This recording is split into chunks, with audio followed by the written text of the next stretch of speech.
우울증 어떻게 극복할 수 있을까요? 우울증을 극복하기 위해서는 신경세포에서 세로토닌 분비가 촉진되고 시냅스에서 농도가 유지되어 유쾌하고 활력이 넘치는 명랑한 신경회로가 생성되어야 합니다. 세로토닌은 명랑신경회로를 생성하는 중요한 신경 전달 물질입니다. 스트레스를 심하게 받으면 세로토닌 분비량도 줄고 농도도 묽어져 버립니다. 세로토닌 분비를 촉진하고 농도를 유지하기 위해서는 스트레스 때문에 지나치게 활성화되어 있는 긴장신경인 교감신경회로를 누그러뜨리고 반대로 이완신경인 부교감신경회로를 활성화시키는 생활습관을 길러야 합니다. 우리 몸에는 우리가 의식으로 통제할 수 없는 자율신경회로라는 게 있는데요. 교감신경회로와 부교감신경회로로 구성되어 있습니다. 왼쪽 그림에 보시는 것처럼 부교감신경과 교감신경이 담당하는 각각의 기능들이 있죠. 우리가 스트레스를 심하게 받게 되면 교감신경이 과다하게 활성화됩니다. 그러면 어떤 문제가 몸에 나타나냐 하면은요. 침 분비가 억제됨으로써 입안이 바싹바싹 마르게 됩니다. 호흡도 곤란해지게 되고요. 심장이 매우 빨리 뛰죠. 또 소화도 잘 되지 않고요. 교감신경과 부교감신경이 균형 있게 작동해야 몸과 마음이 편안해지고 우울증 또한 극복할 수 있습니다. 자율신경이 균형을 이루면 몸과 마음에 수많은 문제가 발생합니다. 우울증도 그 중에 하나죠. 왼쪽 그림에서 나타난 이러한 수많은 질병들이 몸에 나타나기 시작하죠. 이럴 때 병원에 가서 많은 검사를 해도 원인이 밝혀지지 않죠. 그러면서 항상 어떤 진단이 나옵니까? 신경성이네요 라는 진단이 나오죠. 우울증 역시 마찬가지죠. 이때 말한 신경성이라는 것은 바로 자율신경회로가 균형이 깨졌다는 이야기입니다. 대부분 지나치게 교감신경이 활성화된 상태가 대부분입니다.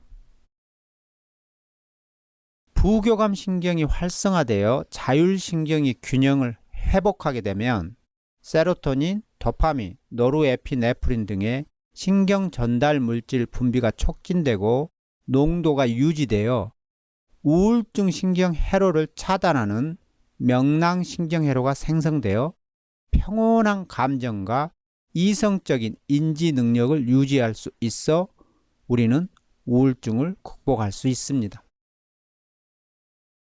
그렇지만 여러분, 교감신경이 지나치게 활성화되어 이미 우울증이 심한 경우에는 어떻게 해야 되죠? 앞에서 말씀드린 대로 자율신경은 우리가 의식으로 통제할 수 없는 무의식 신경회로라고 했죠. 우울증 또한 마찬가지입니다. 따라서 이런 경우에는 우리가 교감신경을 좀 더 누그러뜨리고 부교감신경회로를 활성화시키기 위해서 약물의 도움을 받아야 합니다.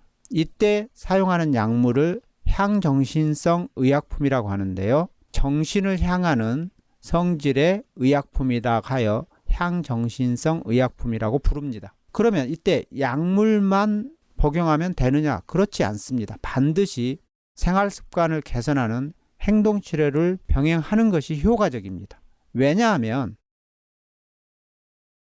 이때 복용하는 약물이 직접 우울증을 치료하는 세로토닌과 같은 신경 전달 물질 기능을 하는 것이 아닙니다. 대신에 이 약물이 하는 역할은 세로토닌이라는 신경 전달 물질이 재흡수되는 것을 억제하는 역할을 할 뿐입니다.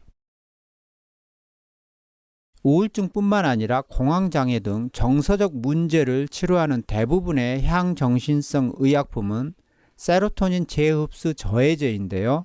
세로토닌 재흡수 저해제란 어떤 의미냐 하면은요. 신경세포에서 세로토닌이 분비되죠. 그러면 시냅스에 일정한 농도가 쌓이게 되고 그 농도로 인하여 명랑하고 행복한 신경회로가 생성됩니다. 그런데 스트레스를 과다하게 받거나 우울한 상태에 있으면 분비된 세로토닌이 다시 재흡수돼 버립니다. 그러면 시냅스의 농도가 떨어져 버리겠죠. 이걸 예방하기 위해서 약을 복용하면 그 약이 바로 세로토닌이 재흡수되는 통로를 막아버립니다. 그래서 붙여진 이름이 바로 세로토닌 재흡수 저해제라고 합니다. 세로토닌이 분비되죠? 그런데 다시 흡수돼 버리죠. 그러면 시냅스의 농도가 없어져 버리죠. 이때 바로 약물을 먹게 되면은 재흡수된 통로를 막고 분비된 세로토닌이 시냅스에 쌓이게 되죠. 그러면 명랑한 신경회로가 생성되게 됩니다. 우울증 극복에 필요한 신경 전달 물질이 세로토닌, 도파민, 노르에피네프린 같은 신경 전달 물질입니다. 여기서 가장 중요한 신경 전달 물질이 바로 세로토닌이죠. 왜냐하면 세로토닌은 마치 오케스트라의 지휘자 같은 역할을 합니다. 그래서 도파민과 노르에피네프린 같은 신경 전달 물질 분비를 총체적으로 조절하여서 정서적 안정과 인지기능 향상에 도움을 주죠. 그 결과 이러한 신경 전달 물질들이 우울증 신경을 차단하고 명랑 신경회로를 생성합니다. 세로토닌은 건강하고 쾌활한 생활 습관을 실천할 때 분비가 촉진됩니다. 때문에 우울증 극복을 위해서는 반드시 생활 습관을 개선하는 행동 치료를 병행해야 합니다. 혹시 우울증 때문에 현재 고통을 겪고 계신다면 반드시 약물 치료와 행동 치료를 병행하는 생활 습관을 기르면 세로토닌 분비를 촉진하고 농도를 유지하여 우울증 신경 회로를 차단하고 명랑 신경 회로를 생성하여 우울증을 잘 극복할 수 있습니다. 다음 영상에서 세로토닌 분비를 촉진하고 농도를 유지하여 명랑 신경 회로를 생성할 수 있는 구체적인 생활 습관들을 소개하겠습니다.